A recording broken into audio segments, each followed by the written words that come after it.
Baik, terima kasih. Kita akan mulai. Bismillahirrahmanirrahim. Assalamualaikum warahmatullahi wabarakatuh. Waalaikumsalam warahmatullahi. Alhamdulillahirabbil alamin. Wassalatu wassalamu ala asrafil anbiya'i wal mursalin habibana wa nabiyyana Muhammadin sallallahu alaihi wasallam wa ala alihi wa ashabihi wa man tabi'ahum bi ihsanin ila yaumiddin wa ba'd. Qala Allah Ta'ala fi kitabihil karim, a'udzu billahi minasyaitonir rajim. Bismillahirrahmanirrahim. Wa ma kanal mu'minuna liyanfiru kaffah. Walaula nafaru min kulli firqatin minhum ta'ifatin liyatafaqahu fid din wa liyundiru qaumahum idza raja'u ilaihim la'allahum yahdharun. Wa qala Allah azza wa jalla aidan wala taqfu ma laisa laka bihi ilmun innas sam'a wal basar wal fuad kullu ulaika kana anhu maf'ula. Wa qala aidan azza wa jalla wa idza qila lahum ittabi'u ma anzalallahu qalu bal nattabi'u ma alfaina alaihi aba'ana awalau kana aba'uhum la ya'qiluna syai'a wala yahtadun. Wa qala Rasulullah sallallahu alaihi wasallam talabul ilmi faridatun ala kulli muslim wa aidan man salaka tariqan yaltamisu fihi ilman sahhalallahu lahu bihi tariqan ilal jannah. Wa qala azza wa jalla aidan yani wa qala Rasulullah sallallahu alaihi wasallam idza matal insanu in qata'a amaluhu illa min salasin sadaqatil jariyah au ilmi yuntafa'u bih au waladin salih yad'ulah wa aidan may yuridillahu bihi khairan yufaqihu fid din. Amma ba'd fa inna asdaqal hadits kitabullah wa khairal huda hudan nabiyyu sallallahu alaihi wasallam. Alhamdulillah, syukur kepada Allah Subhanahu wa taala yang telah memberikan kepada kita kenikmatan iman, Islam dan juga ihsan. Kemudian salawat dan salam, mari sama-sama kita panjatkan kepada junjungan alam Habibana wa Nabiyana Muhammadin sallallahu alaihi wasallam. Kepada seluruh ahlul baitnya, para sahabatnya, serta orang-orang yang senantiasa mengikuti jejak sunnahnya hingga akhir zaman. Terima kasih kepada seluruh ibu dan bapak sekalian, partisipan, mahasiswa yang telah hadir pada diskusi metodologi ilmiah atau metodologi penelitian pada malam hari ini. Insya Allah Ta'ala kita akan diskusi terkait satu hal yang menarik dan menjadi satu problem terutama pada kalangan mahasiswa, yaitu sebuah kata tanya, apakah saya menggunakan kuantitatif, kualitatif, mixed method, atau Islamic research is a big question for all student ya in level degree, magister, master, or PhD. Oke, hari ini kita akan bicara tentang 3 atau 4 metode ini yang saya awali dengan introduction terkait dengan mukadimah. Di pertemuan yang lalu kita sudah belajar tentang the paradigm ya atau riset paradigm atau paradigma penelitian. Apa itu paradigma penelitian? Paradigma penelitian adalah bagaimana ya sudut pandang, perspektif, ya cara berpikir seorang peneliti itu akan dipengaruhi ya oleh keyakinannya, oleh values ya nilai-nilai yang dia yakini, yang kemudian nanti akan terimplementasi dalam riset metodologi yang dilaksanakannya.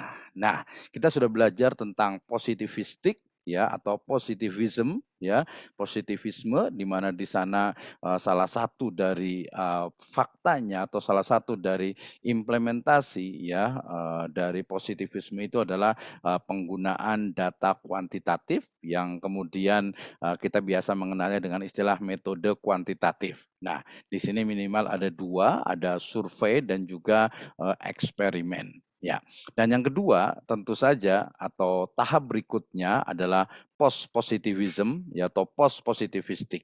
Ya, kemarin sudah saya katakan bahwa post positivistik ini bukan lanjutan dari positivisme gitu ya, tetapi dia adalah justru dia adalah kritik dari positivisme itu sendiri, di mana sebuah kebenaran itu tidak mesti terukur dengan angka ya. Sebuah fakta, sebuah kebenaran itu tidak mesti ya menggunakan data-data yang sifatnya itu kuantitatif ya. Bahkan faktanya di masyarakat banyak sekali kebenaran yang bukan bersumber dari angka atau tidak diukur dengan angka. Sehingga kemudian muncullah dari post positivisme ini ya data-data kualitatif yang kemudian nanti dikenal dengan metode kualitatif. Ya, saya kemarin sudah jelaskan bahwa di sini agak sedikit debatable apakah kuantitatif atau kualitatif itu adalah metode atau hanya approach atau hanya jenis dari data. Saya menyebutnya dengan ya jenis data gitu ya.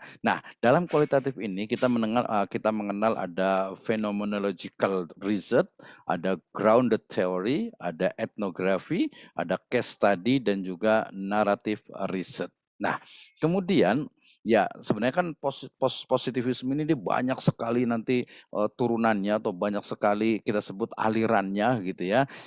Tetapi kemudian dari semua yang ada itu ternyata ya posisi dari saya menyebutnya dengan Islamic paradigm atau Tauhidic paradigm itu hampir tidak ada gitu ya, hampir tidak ada. Bahkan mungkin dia akan nanti terpisah tersendiri dalam satu ranah Islamic studies gitu ya, yang biasanya masuk ke dalam humaniora dan lain sebagainya ya. Nah, berarti kemudian saya mencoba di sini memberikan satu alternatif ya bahwa ada di sana ya di dalam post positivisme itu ya bisa di dalamnya atau bisa sebelumnya atau bisa juga memang dia di luarnya ya. Saya menyebutnya pasti dia pasti di luarnya karena is a very difference ya, berbeda sekali ya. Saya menyebutnya dengan Islamic paradigm atau paradigma penelitian yang Islami.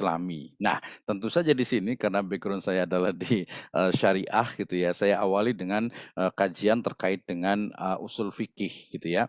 Kalau selama ini usul fikih itu dia cenderung kepada sebuah atau metode penetapan dalam hukum ya, baik itu menggunakan istimbatul ahkam ataupun istidlal al ahkam gitu ya. Maka kemudian ini kita tarik, kita jadikan sebagai tools dalam riset. Nah, tentu saja biasanya karena ini juga ruang lingkupnya adalah hukum, dia akan mengambil juga atau mengadopsi riset metodologi dari ilmu hukum. Dan ini yang biasa teman-teman lakukan di Fakultas Hukum ya, atau lebih tepatnya di Fakultas Syariah ya. Kebetulan saya juga anggota dari APISI, Asosiasi Pengajar dan Peneliti Hukum Ekonomi Syariah atau Hukum Ekonomi Islam gitu ya, Indonesia, sehingga kajian ini juga menjadi hal yang sangat menarik gitu sebenarnya ya, bidangnya usul fikih. Jadi usul fikih itu lebih kepada, saya menyebutnya biar lebih jelas itu menjadi hukum fikih ya, walaupun agak sedikit ya hukum saja, fikih saja, itu hukum Islam salah satu bentuknya itu adalah fikih ya. Enggak apa-apa lah. Ya usul fikih berarti ke fikih saja. Oke. Kemudian yang kedua juga dari Islamic paradigm ini muncul apa yang disebut dengan kajian maqasidus syariah. Nah, ini juga menarik. Kenapa? Karena berdasarkan akar historisnya ya, bahwa maqasidus syariah itu dia lahir, dia muncul dari rahimnya usul fikih gitu ya. Ketika bicara tentang asrorus syariah gitu ya, kemudian muncullah apa yang disebut dengan, kalau Wahbah Zuhaili dan juga Abdul Wahab Khalaf menyebutnya dengan maqasidul ahkam ya, maqasidul ahkam atau qawaidul ahkam gitu ya, sehingga kemudian muncul maqasidus syariah ini. Tetapi dalam konteks yang lebih detail sebenarnya di sana juga ada unsur-unsur basic values ya dalam maqasid itu sendiri, sehingga bisa saja dan saya lebih cenderung membawa maqasidus syariah itu menjadi satu tools dalam riset, tetapi lebih kepada basic filosofi dari Islam itu sendiri atau dari syariat Islam itu sendiri. Dan kajiannya saya pikir ini perlu perumusan dan juga perlu kajian yang lebih mendalam. Dan setelah itu tentu saja teman-teman yang ada di bidang science lainnya, other Islamic science, ini kenapa ya kok pakai kata-kata Islamic science, bukankah science itu netral? Tidak. ya. Saya memilih pendapat bahwasanya ilmu itu tidak netral. Kita bisa diskusi lah ya.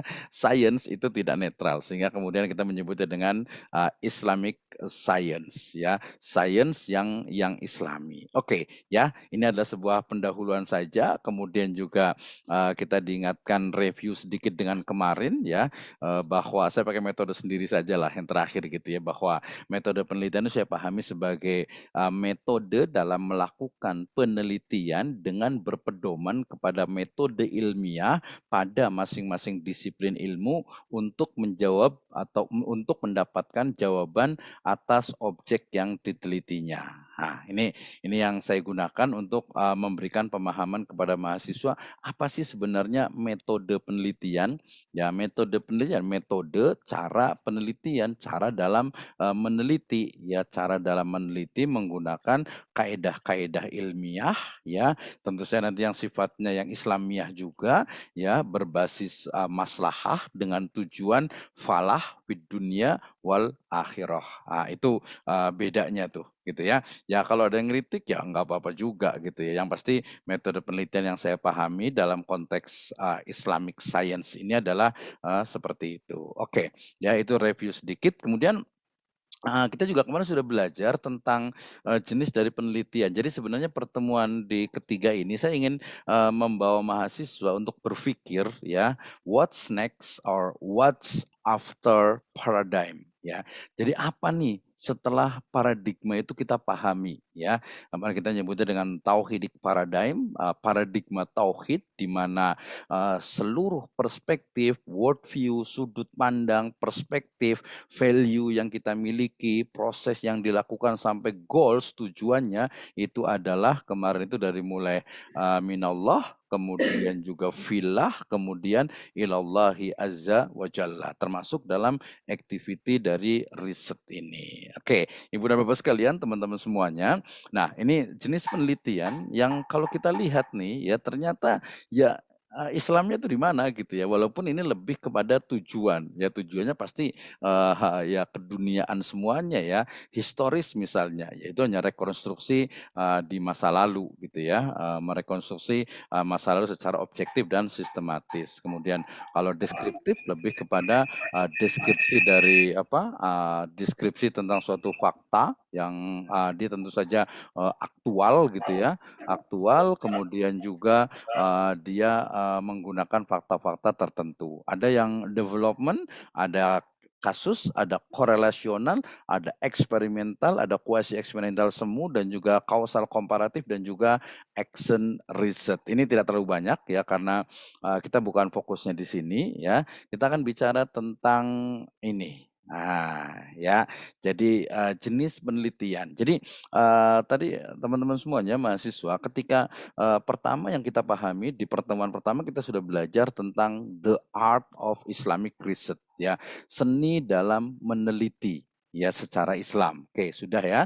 Mudah-mudahan sudah paham. Nanti kalau perlu nanti akan saya tanya satu-satu nih ya biar nanti jangan sampai kita hanya mendengarkan saja. Ingat, kita bukan webinar tetapi kita itu belajar bersama gitu ya. Nanti yang lain juga ya boleh juga saya tanya nih. Jadi nanti siapkan untuk bertanya ada Pak Syukur, selamat, terima kasih. Ada Pak Haji Mustafa, ada Dian Nasrullah, ada Fajar Hidayatullah, ada M. Isnaini, ada Mahfudin, ada Muhammad Izul Hadi, ada Muhammad Faisal, ya. Kemudian juga ada siapa lagi nih?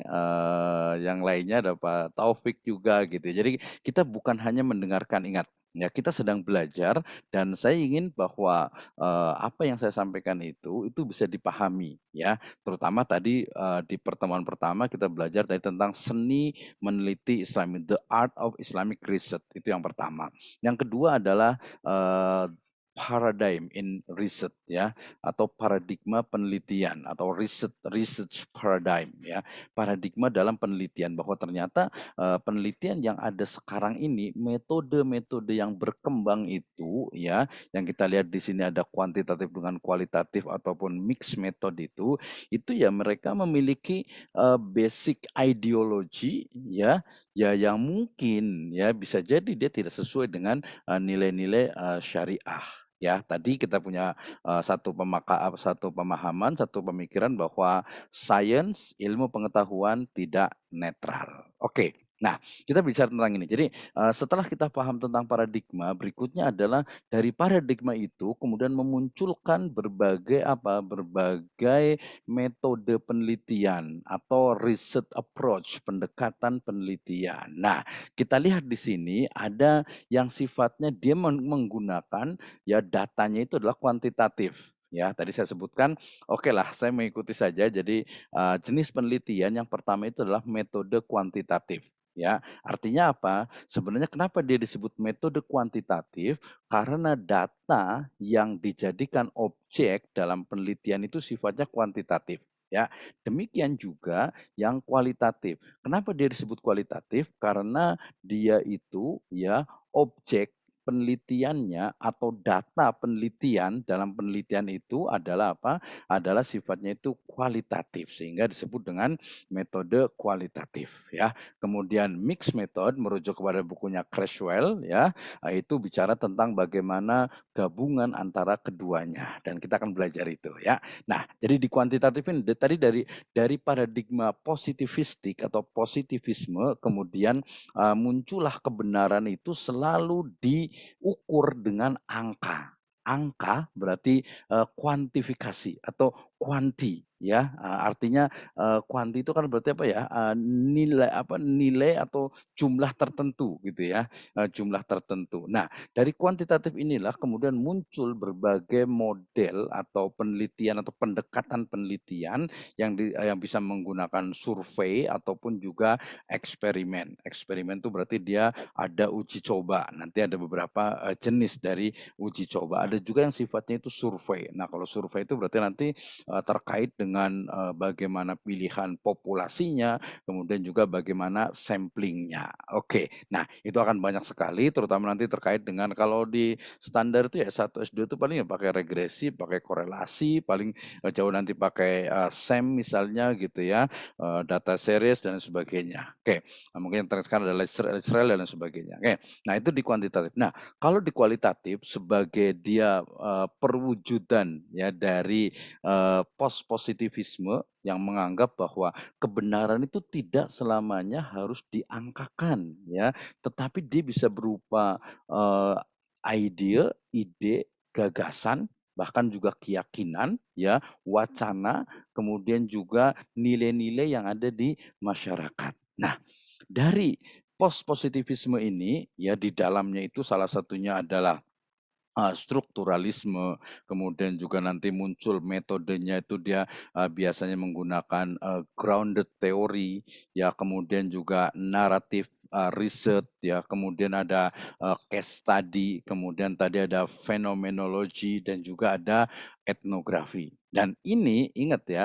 bahwa ilmu pengetahuan dia terus berkembang termasuk juga dalam, riset metodologi. Sehingga, misalnya ketika bicara tentang etnografi ya, dengan perkembangan, teknologi informasi dan juga internet, kemudian muncullah netnografi atau etnografi virtual atau etnografi, digital. Sehingga sebenarnya ya kalau kita belajar, ya kalau belajar itu yang hanya dulu saja bukunya, kecuali kitab klasik ya, kitab turos gitu. Tapi kalau ilmu yang dipakai dulu saja itu nggak ada perkembangan, aduh ketinggalan zaman sekali gitu ya, ketinggalan zaman sekali. Apalagi kalau masih, wah saya madhabnya istilahnya, kuantitatif saja atau mungkin ada di YouTube itu ada apa, satu channel namanya, tobat kuantitatif gitu ya atau hijrah kualitatif gitu karena dia udah nggak percaya dengan, kuantitatif misalnya. Wah itu terlalu ekstrim lah gitu ya. Nah termasuk juga, di Creswell itu mengenalkan, mixed method atau gabungan antara keduanya dan ini biasanya menggunakan, pendekatannya itu adalah parallel convergence ya atau ada juga menggunakan, eksplanasi, kemudian juga eksplorasi dan juga, transformatif. Nah, dari satu kuantitatif, 2 kualitatif, 3 mixed method itu ya Islam atau, cendekiawan-cendekiawan muslim itu, ya bisa dikatakan terpaksa atau bisa dikatakan udahlah ngikut saja yang ada gitu ya. Sehingga kemudian misalnya, oh kalau umpamanya di bidang ilmu hukum, dia akan masuk dari jenis datanya itu adalah kualitatif ya. Nanti biasanya nyebutnya dengan apa, normatif legal studies misalnya. Kalau dia bidang hukum tetapi dia lebih sifatnya itu sosial, bisa menggunakan, social legal studies atau empirical, legal studies. Atau tadi karena dia sifatnya kualitatif, dia bisa menggunakan, phenomenology, dia bisa menggunakan etnografi, dia menggunakan, case study ya ataupun grounded theory. Biasa di level, magister dengan PhD itu dia biasa banyak menggunakan, grounded theory. Nah, di level PhD juga, di level apa, doktoral biasanya, dia sebenarnya bukan hanya bicara tentang satu satu riset ini saja gitu ya, bahkan sekarang sudah ada apa yang disebut dengan, interkoneksi dan juga gabungan dari, ya nanti nyebutnya dengan, mixed method ya. Hanya saja memang mixed metodenya itu karena dia juga masih terikat dengan kualitatif di teori yang, di atasnya ini sehingga kemudian ini Islamnya itu di mana gitu ya, Islamnya itu di mana. Jadi seolah-olah itu kok kok kayak terpisah gitu, kok kayak, seolah-olah itu nanti kalau yang, kita sebut saja cendekiawan muslim itu memasukkan gitu yang Islam gitu, oh usul fikih itu berarti dia kan, semacam, penemuan hukum gitu ya, oh ya udah berarti dia masuk ke, ranahnya, metode penelitiannya, ilmu hukum gitu ya dan lain sebagainya gitu ya. Walaupun nanti juga dalam Islam juga akan menerima juga beberapa metode yang memang bisa, digunakan. Oke, nah yang berikutnya adalah Islamic method, ini yang, mungkin belum banyak dibahas, saya cari-cari referensi juga, tidak terlalu banyak gitu ya. Nah kita mengembangkan tadi ada 3, yang pertama adalah usul fikih, yang kedua adalah maqasidus syariah, dan yang berikutnya adalah Islamic sciences, ini yang mungkin dikembangkan oleh teman-teman dengan, bidang ilmu yang, berbeda-beda. Nah, ini menarik gitu ya. Nah, termasuk juga, kalau bicara tentang jenis penelitian itu ada yang naratif juga dan juga ada, R&D ya, research and development. Ini biasanya untuk di, level PhD atau di level doktoral dia menggunakan, metodenya research and development, penelitian dan, pengembangan. Oke, nah dari sini kita tahu bahwa, oh ternyata, di teori-teori di buku, saya baca banyak sekali buku-buku tentang riset metodologi, ya ujung-ujungnya, kuantitatif, kualitatif, mixed method gitu ya. Di kualitatif itu nanti banyak sekali dia variasinya gitu ya. Tapi yang Islamnya itu di mana gitu ya, yang Islam itu di mana? Akhirnya ya ada yang masuk, ada yang mengadopsi dan sebagainya. Ya walaupun itu sebenarnya wajar, tapi ada yang kurang wajarnya itu adalah ketika Islamic studies ya, kajian-kajian tentang Islam kemudian dia berdiri sendiri atau mungkin, memang tidak dianggap sebagai sebuah sains, sebuah ilmu misalnya dan ini, terjadi sekali ya, terjadi di mana, bahwa, Islamic studies atau ilmu-ilmu yang ada di dalam Islam misalnya ulumul Quran ya, ilmu tafsir ya, kemudian juga ulumul hadis ya, kemudian juga usul fikih, kajian teks, bahkan nanti di usul fikih, di kajian teks itu beberapa ya kita sebut dengan misalnya, dengan, orientalism ya, orientalisme itu mereka justru memasukkan, metode apa yang disebut dengan hermeneutik gitu ya. Nah ini yang dulu, sempat ramai terkait dengan, mengkaji Al-Qur'an ya, meneliti Al-Qur'an dengan, pendekatan, hermeneutik gitu ya. Nah kalau kita sih sebenarnya yakin saja bahwa karena Al-Qur'an itu adalah kalamullah, ya diriset, diteliti dengan berbagai perspektif pun ya kebenaran itu akan, nampak, akan, kelihatan. Oke ya. Nah kemudian, dari sini kita belajar tentang, tadi 2 jenis kuantitatif ya di eksperimental dan, non eksperimental atau survei, ini saya tidak perlu bacakan ya. Kemudian juga, di kualitatif, nah ini, kemudian kebetulan di bidang saya ya, ini tadi sudah ada saya sebut dengan phenomenological research dan juga, etnografi. Jadi ada metode fenomenologi dan juga etnografi. Tadi yang terbarunya adalah netnografi gitu ya. Kemudian juga ada grounded theory yang ini perlu dipahami oleh, mahasiswa gitu ya dan juga para peneliti lainnya. Case study serta, naratif, riset ini juga, menjadi kajian yang, cukup menarik. Oke, berikutnya Ketika bicara tentang, kualitatif tentu saja ya, ini tadi penjelasan yang sebelumnya tentang apa itu naratif, apa itu fenomenologi, apa itu grounded theory, apa itu etnografi, dan apa itu studi kasus. Nah, boleh dibaca. Jadi intinya adalah tadi setelah kita paham tentang, paradigma, kemudian, pengejawantahan implementasi ya atau praktik dari paradigma itu adalah kuantitatif dan kualitatif. Nah, kalau Islamic paradigm atau Tauhidic paradigm, maka implementasinya itu adalah Islamic, research ya atau Islamic method lah bisa juga gitu ya. Jadi, paradigma ya metode penelitian basis Islam. Nah, tentu saja ketika kita bicara tentang Islam itu bukan hanya, apa yang ada di dalam Al-Qur'an, apa yang di dalam hadis, tidak ya. Dalam konteks ini Maksudnya Ibu mana ya, Nol? saya membaginya menjadi 2 ya. Yang pertama adalah apa, metode penelitian atau ilmu qauliyah dan yang kedua adalah ilmu kauniyah. Nah, kita bisa diskusi itu. Oke, ya. Ini nanti tidak saya baca, banyak. Kemudian, mixed method tadi yang saya sebutkan ini ada paralel konvergen. Oh, oke, saya jelaskan dulu ini biar tidak, biar bisa paham sedikit ya. Jadi bahwa tadi ada kuantitatif, kemudian ada kualitatif, ada mixed method. Mixed method itu seperti apa? Ya, mixed method itu adalah di sini minimal itu ada 4 ya.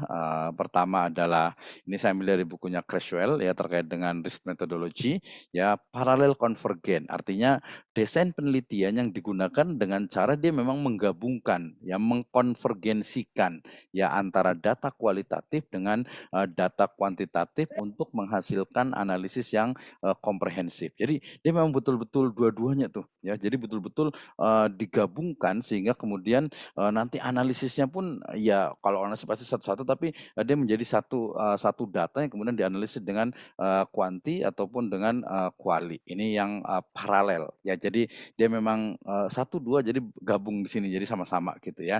Sedangkan yang eksplanasi itu lebih kepada data kuantitatif yang dikumpulkan ya, dia terlebih dahulu jadi kuantitatifnya dulu, sudah jadi nih kuantitatifnya baru, dianalisis ditambahkan dengan kualitatif. Ini biasanya, saya suruh ke mahasiswa saya di prodi program studi magister ekonomi syariah, "Oke, kalau Anda di kuantitatif silahkan Anda di kuantitatif dulu, diselesaikan dulu.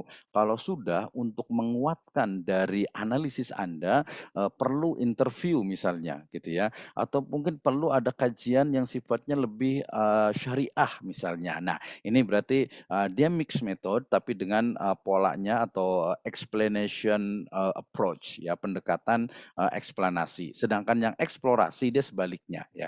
Kalau eksplorasi lebih kepada analisis kualitatif itu didahulukan, kemudian baru, dilengkapi dengan hasil temuan yang, sifatnya itu kuantitatif. Ya ini mudah sekali sebenarnya, ini sangat banyak kita bisa lakukan ya, terutama memang, di level magister ini jangan sampai hanya, kuantitatif saja gitu ya, kualitatif pun ketika dia kajian itu ini pakai pakai teorinya apa, ya kemudian pakai pendekatannya itu apa. Nah gitu, ini juga, sangat penting. Kalau dia memang misalnya dia mau kajiannya tentang, makosid misalnya gitu, oke kita akan detailkan lagi, nanti boleh lihat di YouTube saya yang di video yang lain, Anda menggunakan makosidnya siapa? Apakah menggunakan Al-Ghazali atau menggunakan Asy-Syatibi atau mungkin pakai Al-Juwaini, ya mungkin juga Ar-Raisuni atau mungkin, Ibnu Asyur, bahkan pakai, Abu Zahrah misalnya, ada lagi Ibnu Qayyim ya, kemudian juga ada Al-Qaradawi nulis juga tentang,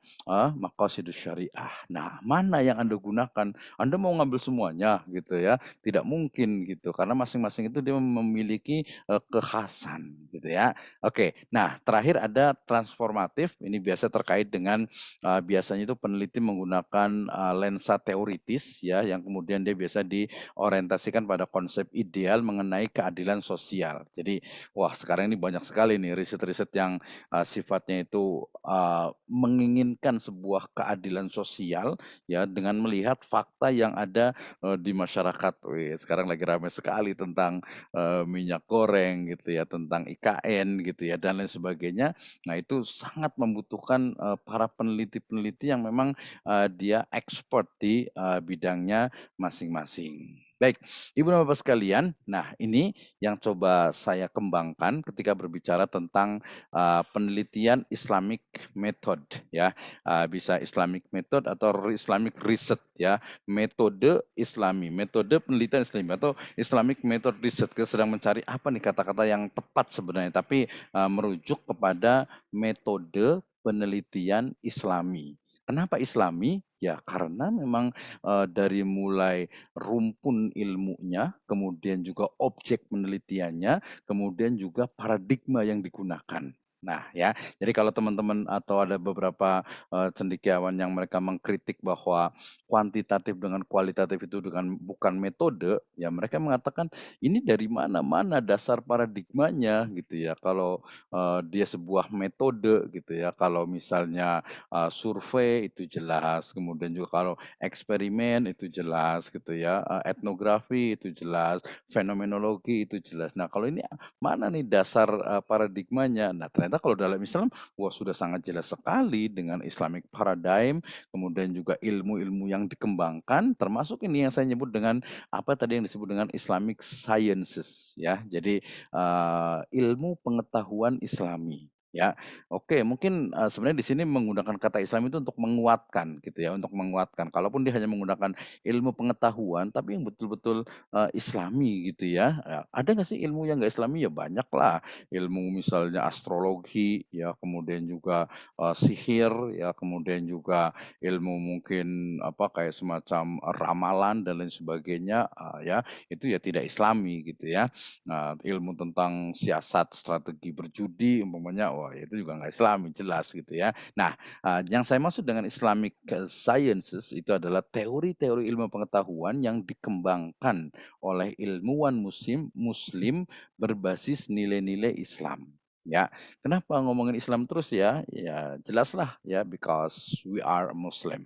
Kita udah bahas di pertemuan yang lalu gitu ya. Jadi dari mulai usul fikih, metode penetapan hukum dalam Islam khususnya bidang fikih ibadah dan juga muamalah ini akan menjadi satu riset metodologi atau minimalnya menjadi satu riset approach ya dalam sebuah pembahasan. Oke, ya. Yang kedua adalah maqasidus syariah adalah maksud dan tujuan syariat atau maksud dan tujuan syariah Islam yang terlihat atau yang nampak dari nilai-nilai dasarnya atau dari basic values-nya. Nah ini juga sebagai sebuah teori atau sebagai sebuah, ide dan gagasan ini sangat-sangat apa ya, sangat, mungkin untuk dikembangkan dan banyak pendapat di situ ya. Ngomongin maqasid ada yang ekstrem kiri, ada yang, ekstrem kanan juga gitu ya. Nah, termasuk juga tadi ketika bicara tentang usul fikih yang mana? Oh itu perlu kita detailkan lagi.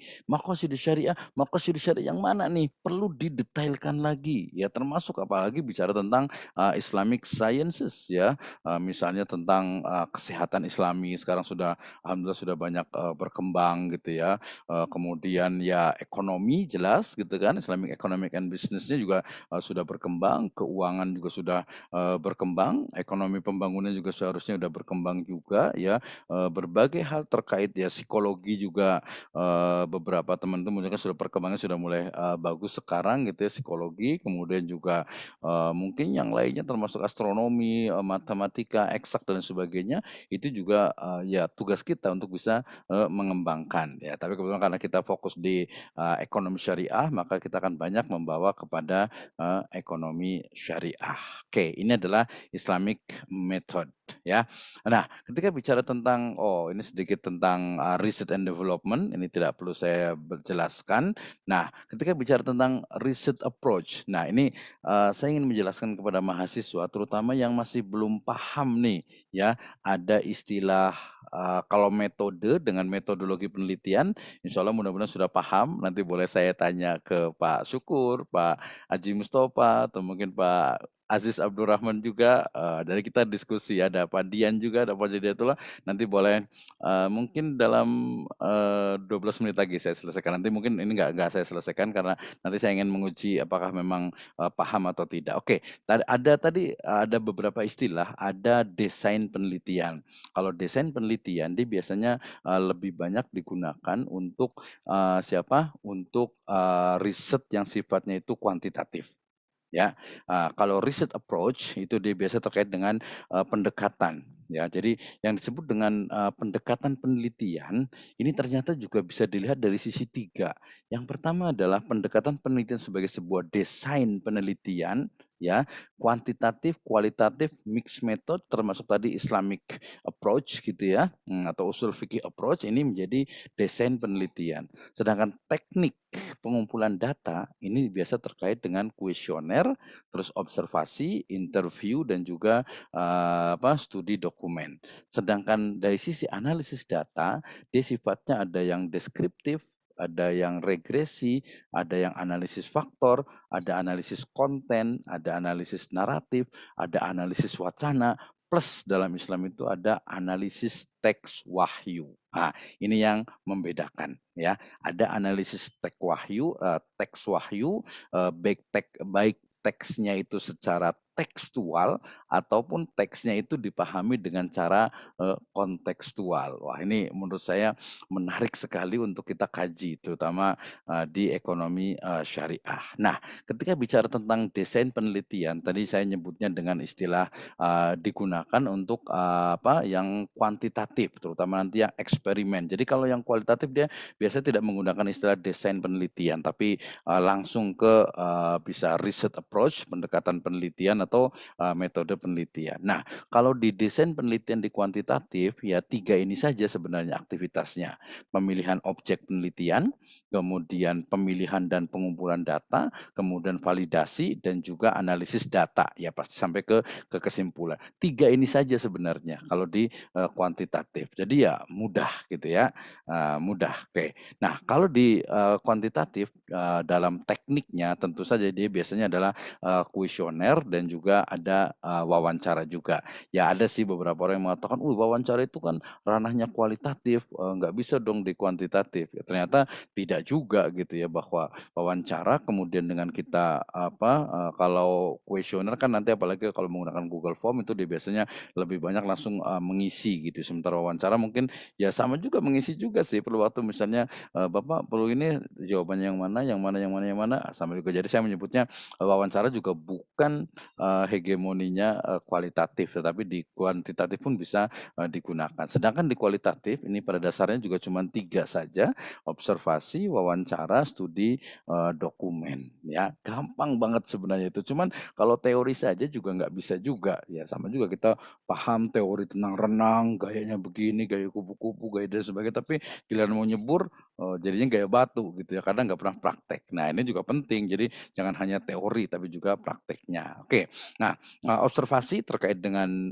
direct observation ya, observasi langsung atau tidak langsung, kemudian juga interview juga ada yang terstruktur, ada yang tidak terstruktur, ada yang semi terstruktur. Nah ini juga jadi satu pemahaman. Kemudian studi dokumen terkait dengan dokumen resmi, ya ada karya ilmiah dan juga media cetak dan juga elektronik. Itu sangat mungkin. Misalnya saya membuat riset tentang musyarakah mutanakisah misalnya di perbankan syariah, maka dokumen resminya itu adalah dari mulai brosur, kemudian ya mungkin ada ada flyer, ada standing banner, kemudian nanti ada kontrak, akad kontraknya itu ya, kemudian sampai kepada nanti karya ilmiah yang telah menuliskan sebelumnya di literatur review, dan juga mungkin kalau dia pasang iklan di media cetak atau mungkin di elektronik atau mungkin juga di website, di YouTube dan lain sebagainya, itu bagian dari studi dokumen. Oke, ini teknik analisis datanya. Semua sudah tahu ada interview, observasi, ada forum group discussion, ada atau small group discussion juga sangat memungkinkan juga. Penyeleksian datanya juga ada, codingnya sampai ke penyajian datanya. Nah, proses analisis data kuantitatif ini biasanya terdiri dari validasi data, editing, dan juga coding. Nanti insya Allah kita di sesi-sesi berikutnya kita akan ada khusus untuk yang kuantitatif insya Allah ya. Ini juga masih terkait dengan kuantitatif yang sifatnya deskriptif ya. Kemudian ini yang inferensial ya. Kemudian juga ini yang kuantitatif terkait dengan beberapa tren terbaru ya, misalnya menggunakan Lisrel atau mungkin juga PLS ataupun juga pakai Amos. Ini sangat mungkin untuk pengembangan dari kuantitatif. Nah, sedangkan kualitatif ini juga tadi sudah saya sebutkan ya, analisis data. Nah, ini saya sebagai contoh saja, misalnya kalau di yang paling umum itu ngambil dari Mills and Huberman ya, ini triangulasi dan ini juga mahasiswa masih belum paham juga nih triangulasi itu kayak gimana sih gitu ya, apalagi sampai ke levelnya, etnografinya Spradley misalnya atau mungkin, pakai strukturalismenya, siapa, salah satu dari, tokoh etnografi itu, maka itu juga, sangat ini ya, sangat, mendetail. Konten analisis juga ini banyak diadopsi juga sebenarnya tapi, mahasiswa masih belum,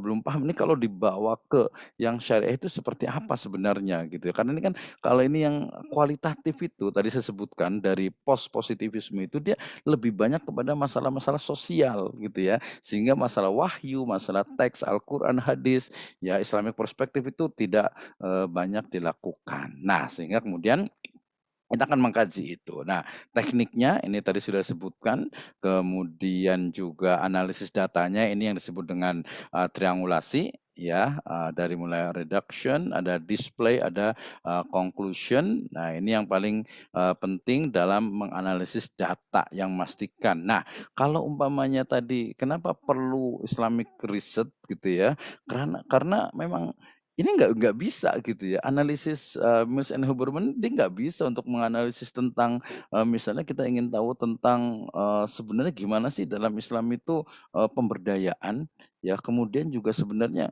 kayak misalnya, cryptocurrency itu sebenarnya seperti apa sih dalam Islam gitu ya.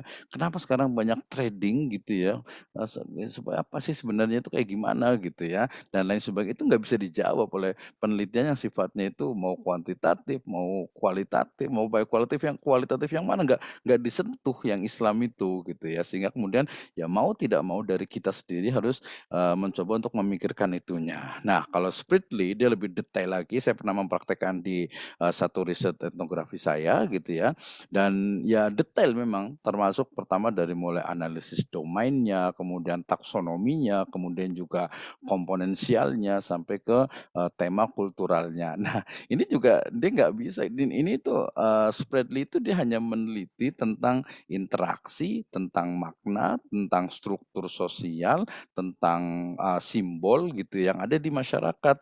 Ya nggak bisa kalau neliti terkait dengan keyakinan dari dulu emang emang nggak masuk tuh di ranah, ilmu pengetahuannya western itu ya, kecuali mungkin, sekarang-sekarang ini gitu ya. Oke. Nah, ini untuk yang naratif, konten dengan wacana, lagi-lagi juga hampir semua penelitian itu, ya kalau naratif kan dia hanya, menarasikan, tidak ya paradigmanya mungkin ya tadi lebih ke post positivisme ya, dia menyampaikan apa adanya saja gitu ya. Nah, nggak ada tuh Islamic paradigm itu nggak ada. Analisis konten juga, ya dia hanya ngelihat dalamnya, kemudian bahkan tidak didasari oleh, keyakinan, analisis wacana juga sama, dia menganalisis interaksi manusia, ya yang biasa fokus pada konteks sosial. Jadi, post positivisme dia sebenarnya karena memang lahir dari ilmu sosial, dari ilmuwan-ilmuwan sosial sehingga kemudian ya yang banyak dibahas itu ya masyarakat, budaya, interaksi sosial, konstruk sosial dan nanti ujung-ujungnya banyak sekali bertentangan dengan Islam gitu ya, banyak sekali bertentangan dengan nilai-nilai dari Islam itu sendiri. Apalagi kalau kita ngelihat misalnya kemarin kita sudah belajar tentang paradigmanya, feminisme misalnya, atau mungkin paradigmanya, Marxisme, apalagi sampai ke komunisme. Saya Mbak, iya. Oke lanjut, mohon maaf ada sedikit gangguan. Nah, ini yang penting nih. Jadi, riset untuk yang Islamik itu dia, tidak tercover tuh ya. Ya paling ya terpaksa dimasuk-masukin, oh ini jenis datanya ini kualitatif, kemudian ini masuk itu ke normatif, normatif itu normatif Islam. Cara menganalisisnya bagaimana, tool-nya bagaimana? Oh belum banyak tuh. Akhirnya kemudian ya yang Islam seolah itu hanya punya Islam saja, kemudian yang umum gitu, yang umum saja gitu. Padahal kita sudah punya ekonomi syariah, ada hukum ekonomi, syariah juga nih ya, yang saya sebut dengan Islamic Research Method. method, yaitu metode penelitian, ini yang dari saya nih terakhir, metode penelitian berbasis keimanan Islam melalui metode ilmiah pada ilmu kauliyah dan kauniyah untuk mencapai kemaslahatan dan falah di dunia wal akhirah. Ini akhir dari apa yang disebut dengan Islamic Research Method. Ya, tidak hanya ilmu-ilmu diniyah, ingat ya, tetapi semua hal ini yang saya sebut dengan ilmu Islami lainnya yang tadi saya sebut dengan other Islamic sciences gitu ya, ini di sini. Jadi pertama menggunakan usul fikih sebagai penetapan hukum fikih Islam menggunakan istimbat dan juga istidlal serta berbagai disiplin ilmu. Ini sangat mungkin sekali terutama kaidah-kaidah dalam usul fikih, dan kita tahu kaidah itu sangat mungkin untuk dibuat baru. Misalnya ada satu disertasi di UIN Jakarta terkait dengan reformulasi dari kaidah fiqhiyah ya terkait dengan penggunaan dana non halal di perbankan. Ya, jadi dia mencoba untuk reformulasi ya, mencoba untuk merumuskan kembali tentang kaidah fiqhiyah penggunaan uang atau penggunaan dana non halal di perbankan. Namanya non halal ya berarti haram gitu ya.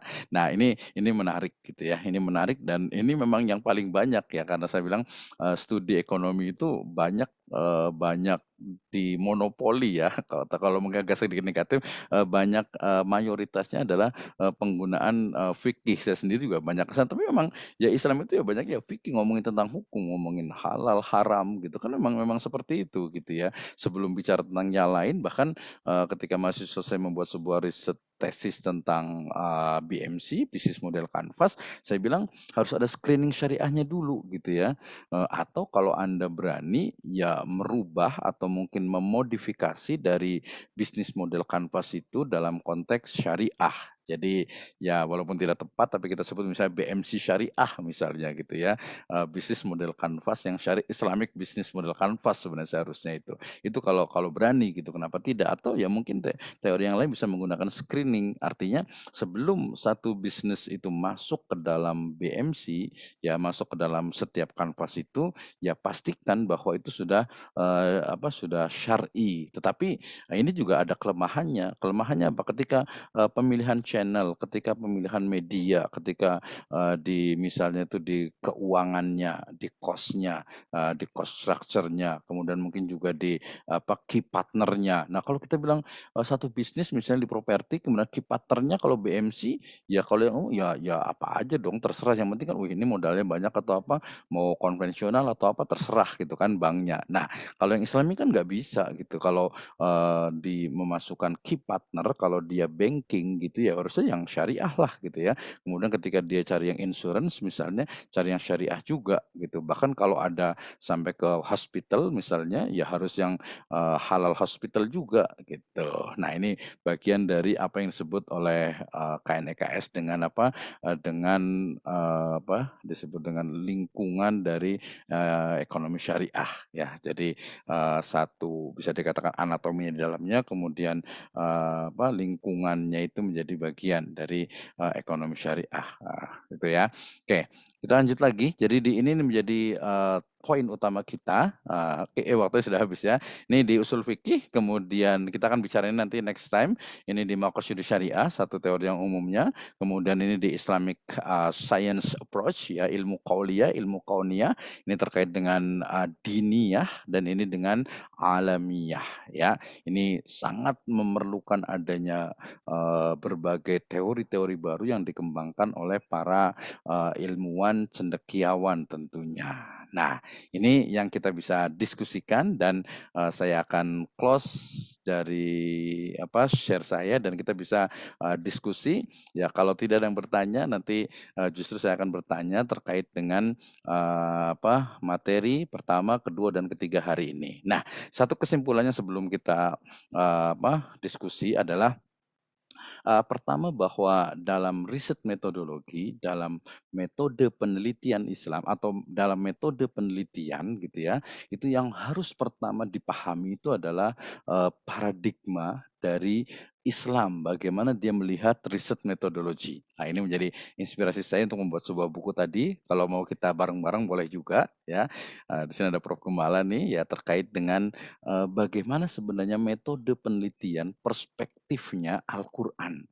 Quranic research approach atau mungkin Quranic research method gitu ya. Jadi atau mungkin bagaimana Al-Qur'an itu memiliki pandangan-pandangan tentang penelitian ya. Banyak sekali ayat-ayat yang memerintahkan, oh tadi saya baca ayatnya pertama, kedua, ketiga ada lebih dari 10 ayat yang terkait dengan ilmu, terkait dengan penelitian sampai bahkan sampai ke teknis. In ja'akum fasikum binaba'in fatabayyanu. Ya, di sana ada cek, ada cross check, ada triple check gitu ya. Ada double check gitu ya. Jadi dia betul-betul ada di sana. Ya, belum lagi nanti ya ma'syarul jinni wal insi in istata'tum an tanfudu ila amin aqsalis samawati wa ardi fanfudu la tanfuduna illa bisultan. Wih, banyak sekali kajian-kajian tentang sains di dalam Al-Qur'an.